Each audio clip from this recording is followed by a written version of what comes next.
Lectura del Santo Evangelio según San Juan. Gloria a ti, Señor. En aquel tiempo muchos de los discípulos de Jesús dijeron: este modo de hablar es duro. ¿Quién puede hacerle caso? Sabiendo Jesús que sus discípulos lo criticaban, les dijo: ¿esto os escandaliza? ¿Y si vierais al Hijo del Hombre subir a donde estaba antes? El Espíritu es quien da la vida, la carne no sirve para nada. Las palabras que os he dicho son espíritu y vida, y con todo hay algunos entre vosotros que no creen. Pues Jesús sabía desde el principio quiénes no creían y quién lo iba a entregar. Y dijo: por eso os he dicho que nadie puede venir a mí si el Padre no se lo concede. Desde entonces muchos discípulos suyos se echaron atrás y no volvieron a ir con él. Entonces Jesús les dijo a los 12: ¿también vosotros queréis marcharos? Simón Pedro le contestó: Señor, ¿a quién vamos a acudir? Tú tienes palabras de vida eterna. Nosotros creemos y sabemos que tú eres el Santo de Dios. Palabra del Señor. Gloria a ti, Señor Jesús. La primera lectura nos muestra una iglesia especial. Y especial quiere decir que la iglesia tiene sus etapas buenas y sus etapas malas.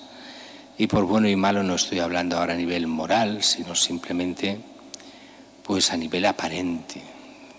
Habíamos tenido un momento muy malo, la muerte de Esteban y la primera persecución que organiza Saulo. Ayer y anteayer veíamos esta conversión de Saulo, y a partir de este momento viene una paz en la iglesia, y esa paz lo que hace es expander el cristianismo de forma grande. Esto en la historia se ha visto muchas veces cuando ha habido persecuciones y después ha venido la paz. Son tiempos en los que la iglesia crece. Eso fue muy famoso en la historia, sobre todo después de las persecuciones del año 250 y 260 en el siglo III. De repente llegaron 40 años de paz en la iglesia, donde no habían persecuciones. Tanto fue así que la iglesia se extendió a lo grande y buena parte del pueblo pasó a ser cristiano en esos 40 años. Por eso, cuando vino ya la última persecución grande, la de Diocleciano, grande, digo, de la época del Imperio Romano, aunque hubo otra en Oriente, pero en Occidente fue la de Diocleciano, pues justo acabado eso, buena parte del imperio era cristiano. Y por eso Constantino tiene que reconocer la fuerza del cristianismo y de Cristo. Y a partir de ese momento ya se dará la libertad de culto y de poder ser cristianos, que no se podía hasta ese momento, al menos a nivel oficial. Aunque de hecho había una cierta permisividad, pero será este momento en que empezarán las primeras grandes iglesias y otras cosas. Pues aquí, en el momento de hoy, hay paz. Pablo se ha convertido, nadie atenta contra la iglesia y empieza a crecer. Y por eso dice, se multiplicaba, se iba construyendo la iglesia, no edificios, la iglesia como tal, personas, cristianos, progresaban en el temor del Señor, se multiplicaba con el consuelo del Espíritu Santo, y Pedro va de comunidad en comunidad para ver cómo van, para ayudarlos en la fe, para confortarlos desde la fe, para ver si van por el buen camino, para dar el Espíritu Santo. Bien. Y entonces empiezan esos milagros al estilo de Jesús. Ese paralítico que se cura, levántate, arregla tu lecho. Esta Tabita, la resurrección de esta mujer, como Jesús resucita a otros. Y es curioso, porque es como la iglesia, como continuación en ese momento de lo que Jesús hace. Y para que la Iglesia vaya adelante en momentos tan difíciles se necesitan acciones especiales. Y Dios da en cada momento de la Iglesia lo que la Iglesia necesita. Allí esos milagros. En el siglo XX, pues esos otros grandes santos. En cada siglo, los grandes santos que son signo de la presencia de Dios. Por eso hemos de estar muy atentos a Cristo. Hemos de estar en plena comunión con la Iglesia. Y hemos de estar en comunión con Cristo. En el fondo, cuando se habla de la Iglesia, no es estar en comunión con un obispo, con otro, con un sacerdote o con este o lo... No, es con Cristo, por medio de la Iglesia, pero con Cristo. Cristo es lo principal. Y lo vemos en este Evangelio de hoy, que es la conclusión del que hemos ido viendo los últimos 10 días, ese capítulo 6 de San Juan.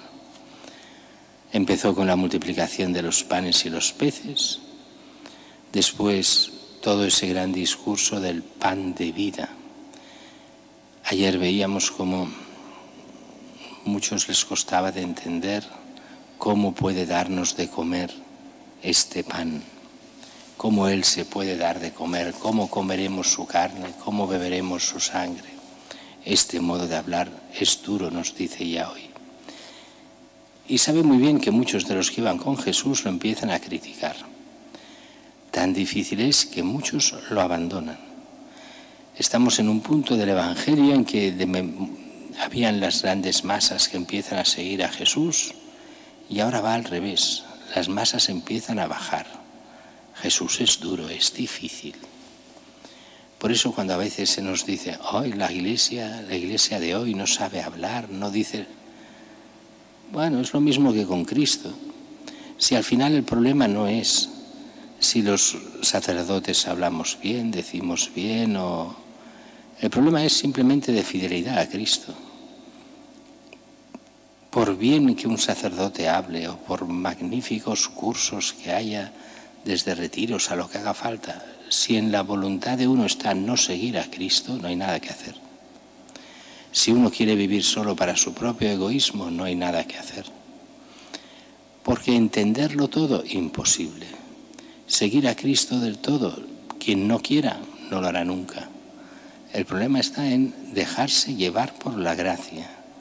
Ahí está el quid de la cuestión. Quien quiera dejarse llevar por la gracia, o el que se aprovecha solo de la Iglesia para aquello que le interesa y cuando le interesa y después la tira a la basura. Eso es el problema del mundo de hoy. Para según qué, la Iglesia vale. Para según qué, la Iglesia a la basura. El problema está, ¿y mi alma qué? ¿Y yo qué? Lo critican a Jesús de forma dura y Él responde, esto se escandaliza lo que he ido explicando. ¿Y no se escandalizaría más si vieseis al Hijo del Hombre subir allí a donde estaba antes? Jesús, el Hijo de Dios, el que viene del cielo, ha bajado del cielo. Si subiera y me vierais subir, no os escandalizaríais más todavía. Y así todo Jesús lo dice claro, muchos no creen. Y la salvación está en la fe en Cristo y en la fe a Cristo, o sea, en seguirlo de verdad. Jesús sabía quiénes no creían, quién lo iba a entregar. Desde entonces muchos discípulos suyos se echaron atrás, no volvieron a ir con Él.